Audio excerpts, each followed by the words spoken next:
Good morning, welcome to एजुके 5।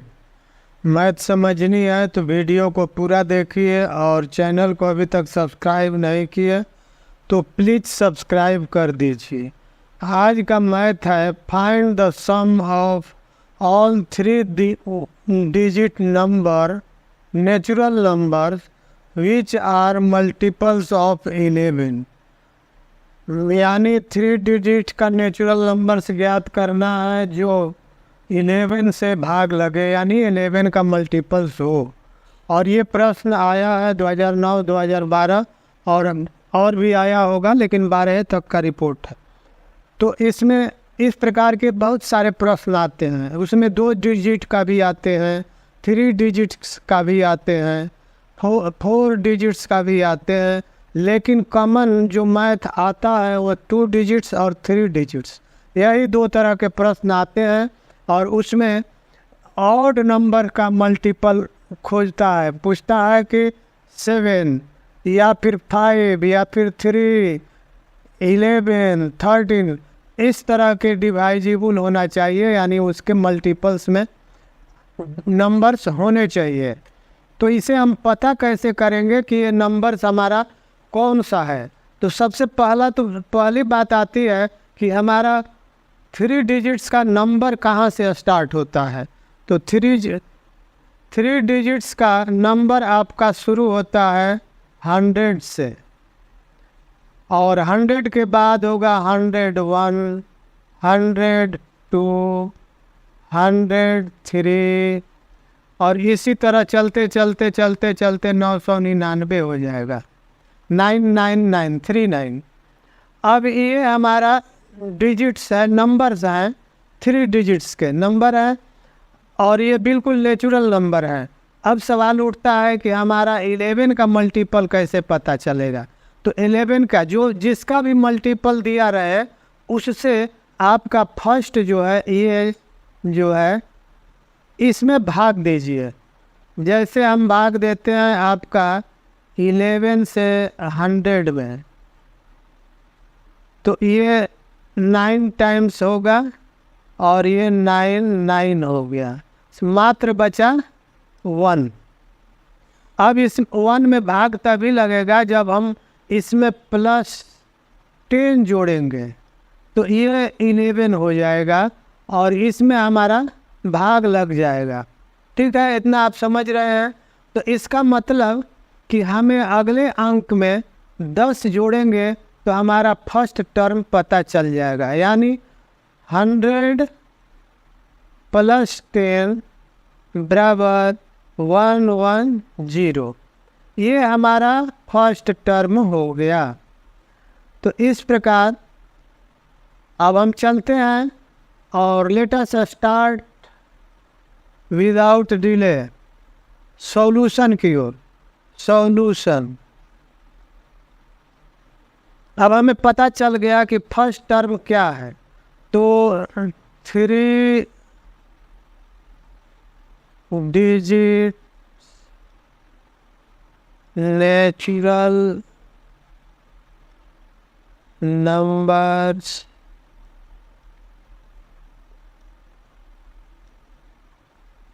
Multiple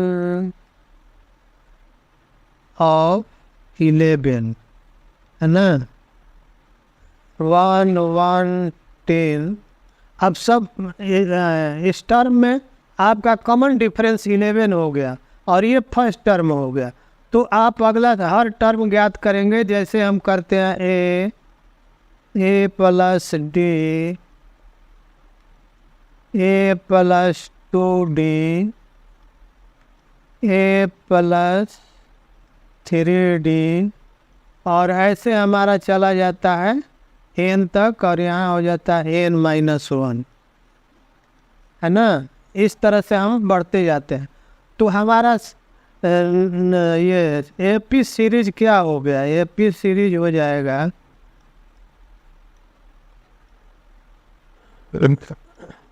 first term तो हो गया 1 1 10, सेकेंड टर्म में 11 जोड़ेंगे तो ये हो जाएगा 1 2 1, फिर इसमें 11 जोड़ेंगे तो 1 3 2, फिर इसमें जोड़ेंगे तो 1 3 1 4 3, इस प्रकार से ये चला जाएगा और लास्ट हो जाएगा 990। ये हमारा लास्ट टर्म हो जाएगा। तो अब ये first term, second term, third term, fourth term, इस तरह से लास्ट टर्म यानी nth टर्म हमें मालूम चल गया।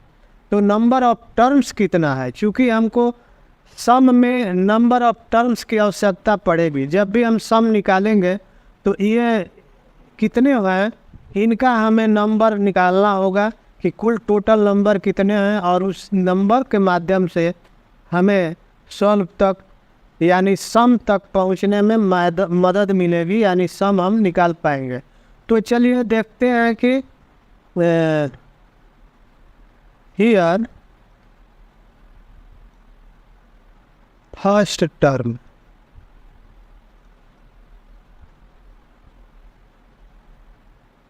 ए बराबर कितना है 110,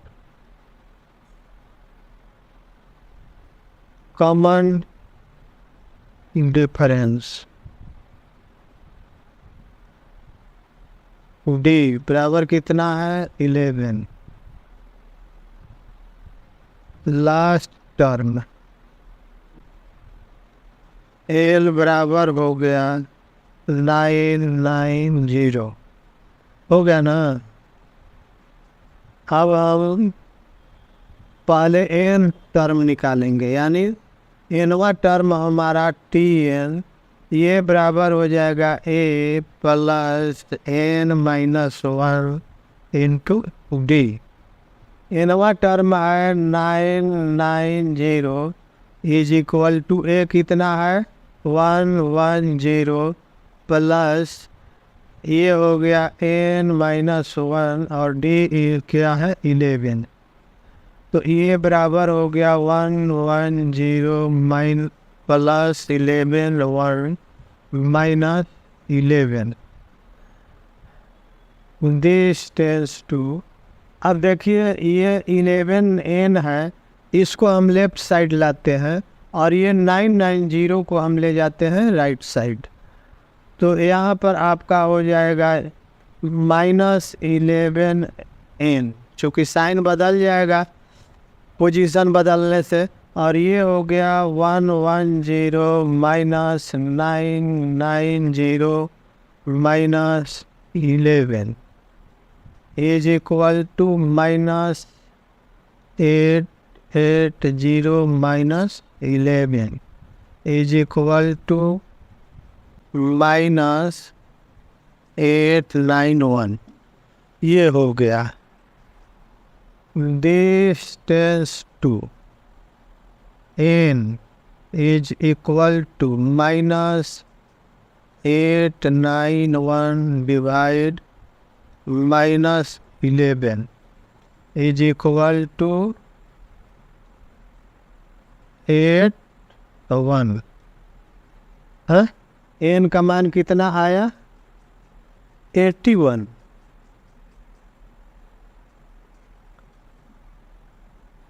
number of terms is equal to 81 हो गया, अंडरलाइन कर दीजिए। अब चलिए सम एस बराबर होता है n/2 इंटू ए प्लस एन।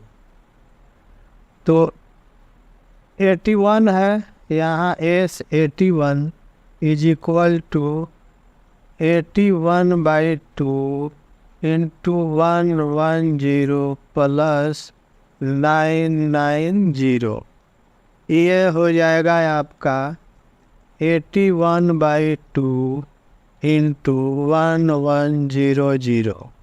अब ये 2 से ये कटेगा तो ये हो जाएगा 550।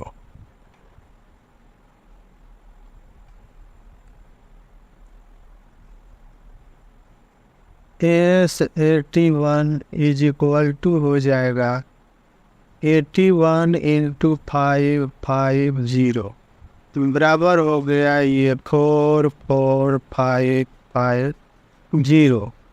ये हमारा एस आया, इसलिए our required sum is equal to 44550 और this is the my answer. ये हमारा आंसर हो गया। तो इस प्रकार से हमने सम निकाला। सम निकालने के लिए इस प्रकार के जब भी प्रश्न आए तो मैंने जो फॉर्मूला बताया उसी फॉर्मूले पर आपको चलना होगा। यानी जिस प्रकार से इस मैथ को मैंने सॉल्व किया, स्टार्ट किया, उस हिसाब से आपको चलना होगा और पता लगाना होगा फर्स्ट टर्म और लास्ट टर्म। ये दो पता चल जाएगा, आपका सीरीज का पता चल जाएगा। और सीरीज का जैसे ही पता चलेगा आप एन टर्म ज्ञात कर लेंगे, यानी नंबर ऑफ टर्म्स ज्ञात कर लेंगे और नंबर ऑफ टर्म ज्ञात होते ही सम ज्ञात कर लेंगे, जिस प्रकार से हमने इस सम को ज्ञात किया। तो आज के वीडियो में यहीं पर। वीडियो को लाइक शेयर करना न भूलें और चैनल को सब्सक्राइब करें। Thank you.